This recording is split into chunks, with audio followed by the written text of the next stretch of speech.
Muito obrigado, Sr. Presidente, Senhoras e Senhores Deputados, Sr. Secretário da Saúde, Sra. Secretária da Inclusão.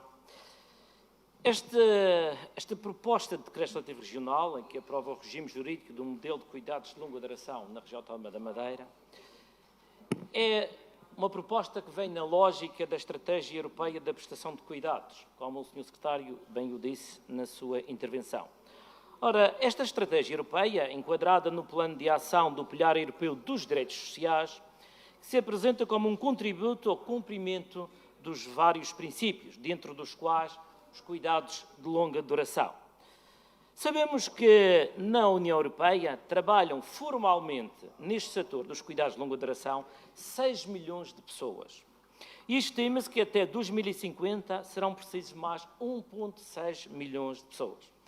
No entanto, a maior parte dos cuidados é prestada de forma informal e não remunerada, que neste momento são 52 milhões de europeus a prestar cuidados a pessoas sem qualquer remuneração ou reconhecimento das mesmas. E destas, um dado curioso, 90% são mulheres.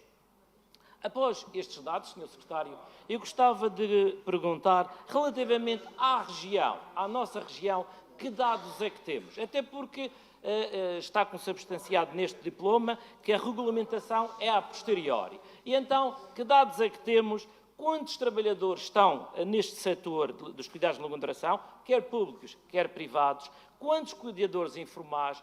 Quantos idosos ou quantas pessoas estão a ser cuidadas? Se há estimativa, se existem dados relativamente àquilo que se prevê. Porque se vai regulamentar, é necessário, em base a alguns dados. Supostamente, há de haver algum estudo que é aquilo que se desconhece e por isso é que estou a colocar esta questão. Muito obrigado. Muito obrigado, Sr. Presidente, Senhoras e Senhores Deputados, Senhores Secretários Regionais. Esta proposta de decreto legislativo regional, que traz cá o Governo Regional para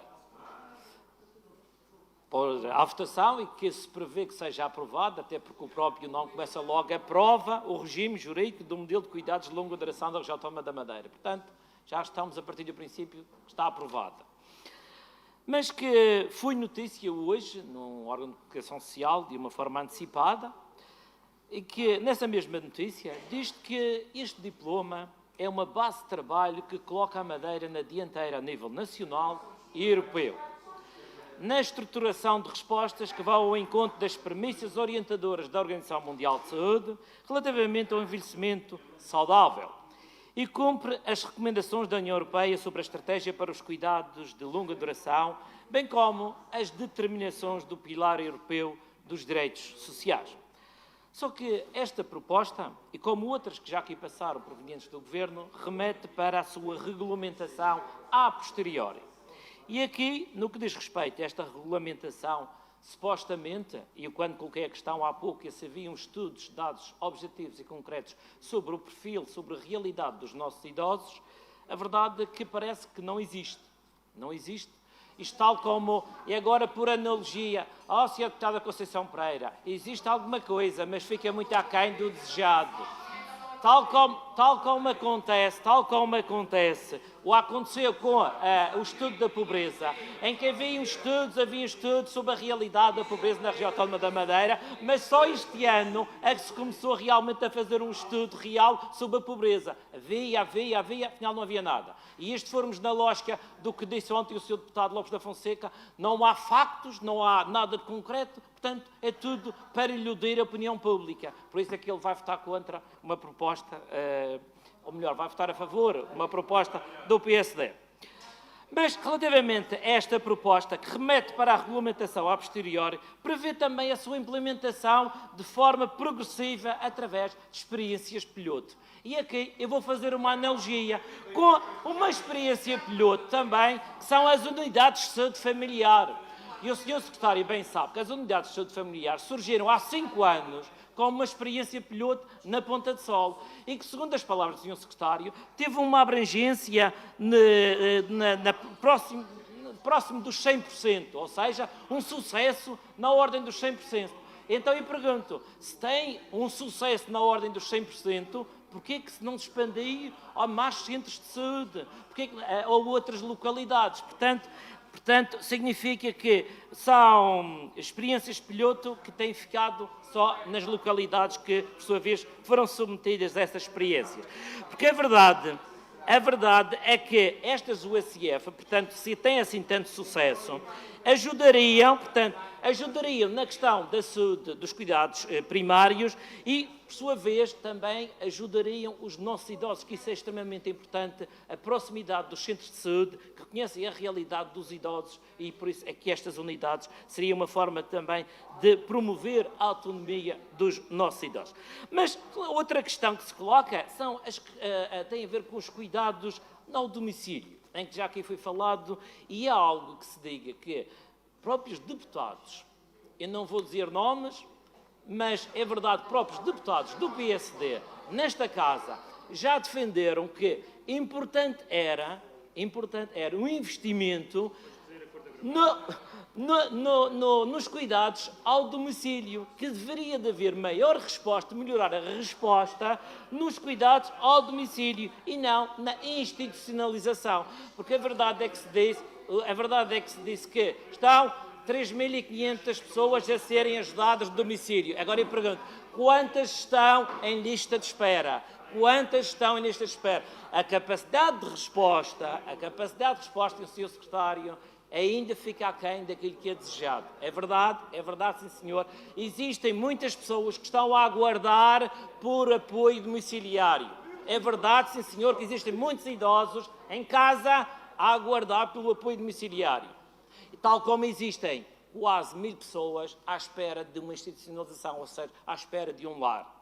Também existem, também são dados que existem, são reais. Não sei se o Sr. Secretário tem conhecimento, mas a verdade é que eles já foram publicamente também divulgados. Daí que é importante, tal como é importante, reforçar o número de assistentes, ou seja, de ajudantes domiciliárias. Isso também é algo que é importante, porque não pode haver resposta se não houver profissionais para que se possa fazer essa mesma resposta. E é aí que tem que ser feito um investimento por parte do Governo Regional. Não promessas... Agradeço que conclua, Sr. Deputado. Já termino, Sr. Presidente. Não promessas como aconteceu nas vésperas das eleições de 2019, em que o Governo Regional veio aqui a reforçar a verba no apoio às ajudantes domiciliárias. Muito obrigado, Sr. Deputado. Relativamente ao combustível. Não nessa altura das eleições, mas sempre deve aumentar o número de ajudantes domiciliários porque é preciso. Muito obrigado. Muito obrigado, Sr. Deputado. Deputado Paulo Alves. Muito obrigado, Sr. Presidente, senhoras e senhores deputados. O Partido Socialista traz cá à discussão uma recomendação ao Governo que os Juntos pelo Povo também já abordou e que tem a ver com a questão da notificação e informação correta dos pontos aos enfermeiros, garantindo aos trabalhadores enfermeiros, no âmbito da avaliação de desempenho, a contabilização dos pontos adquiridos antes da transição de carreira para efeitos de alteração do posicionamento remuneratório na categoria em que foram colocados após essa mesma transição. Isto porque promessas, e como diz o povo, promessas deixem-me passar a expressão, está o inferno cheio.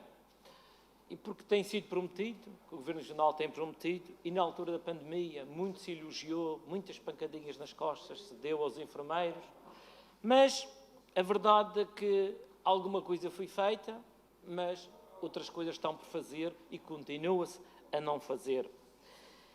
Até porque, a título de exemplo, uma das promessas do Governo Regional foi que os enfermeiros no biênio 2021-2022 teriam 6 pontos. Entretanto, foi dito por não dito e passou a 4 pontos. Portanto, há aqui uma alteração no número de pontos a atribuir neste biênio. Depois de o próprio secretário, o próprio César Ame também, ter reunido com o Sindicato dos Enfermeiros e ter acordado que seriam 6 pontos. Isto em pleno período pandémico. Acabou-se, salvo seja, não é? A pandemia e é logo alterado essa questão do número de pontos. Depois, há a questão da compensação para os trabalhadores do César Ame que estiveram envolvidos no combate à pandemia. Alguns, ou aquele que era a compensação relativa ao ano 2020, foi paga. 2021 ainda está, segundo parece, por regulamentar. Ainda não foi paga, embora esteja conste do orçamento regional. embora esteja no Orçamento Regional essa verba para ser paga aos enfermeiros. No entanto, não foi paga, ainda está por pagar esse mesmo prémio Covid-19. Tarda em ser atualizado, portanto, o saldo de pontos e respectiva notificação a todos os enfermeiros. É curioso que alguns enfermeiros, ainda recentemente, foi dito pela boca de um enfermeiro em que foi posicionado num escalão em março de 2022. 14 meses depois, ainda não foi informado dos pontos. Portanto, tentou, junto dos serviços do Cesarame, saber, junto dos recursos humanos, dizem que ainda não tiveram tempo para fazer as contas. Ou seja, foram posicionados, foram colocados num escalão, mas a nível de pagamentos remuneratórios, nada. 14 meses depois, nada. Portanto, mais uma promessa, algo que fica por pagar, por cumprir. Por isso é que eu digo, os enfermeiros também estão cansados de ouvir promessas, de terem pancadinhas nas costas e depois, em termos práticos, as coisas não estão a acontecer com a devida celeridade ou como o Governo Regional tinha prometido. Muito obrigado. Muito obrigado, Sr. Presidente, senhoras e senhores deputados. Na sequência da intervenção da Sra. Deputada Cláudia Prestrelo, do PSD, é importante refletir sobre algumas questões, nomeadamente quando a Sra. Deputada fez referência ao diálogo e à concertação entre o Governo e os sindicatos. Devo lembrar que dessa concertação havia um acordo, como eu já há pouco disse, para o biênio 2021-2022, para 6 pontos e, afinal, o Governo Regional já não vai dar 6, vai dar 4. Depois, a Sra. Deputada falou nas correções que são necessárias fazer no diploma por causa das injustiças. É um ato de contrição reconhecer que existem injustiças, mas ainda bem, exatamente, sempre assumi, Sra. Deputada, é verdade, mas também devo dizer, será este o motivo para o qual não estão a ser pagos os retroativos aos enfermeiros que já foram reposicionados? Será esta a razão ou não? Ou é a falta de dinheiro? Depois, falou no contrato de centenas de enfermeiros. Não houve contratos, não houve novos contratos de centenas de enfermeiros. O que houve, sim, grande parte, foi a regularização de enfermeiros que estavam a recibos verdes, que estavam a prestar serviços a recibos verdes. Isso também é preciso dizer. Porque isto de dizer que o Governo Regional está a fazer, que o Governo Regional está a trabalhar, que o Governo Regional vai melhorar o diploma, isto é algo que se houve há muito tempo. E eu lembro, por exemplo, que houve uma senhora deputada nesta casa, do PSD, que disse que as urgências de Santana iriam reabrir quando houvesse recursos humanos. O seu tempo, Sr. Deputado. Já termino, Sr. Presidente. Quando houvesse recursos humanos, como a falta de recursos humanos fosse um motivo para a não reabertura das urgências de Santana. No entanto, o Sr. Presidente do Governo já aqui assumiu, e o Sr. Secretário já assumiu em Santana também, que não vai reabrir. Ou seja, não tem nada a ver com os recursos humanos. Peço que conclua, Sr. Portanto, aqui há uma questão que é, isto é, dizer para opinar e dizer para iludir a opinião pública algo que é muito mau na política, é uma falta de ética, de ontologia política. Obrigado. Muito obrigado, Sr. Deputado Paulo Alves, do JPP.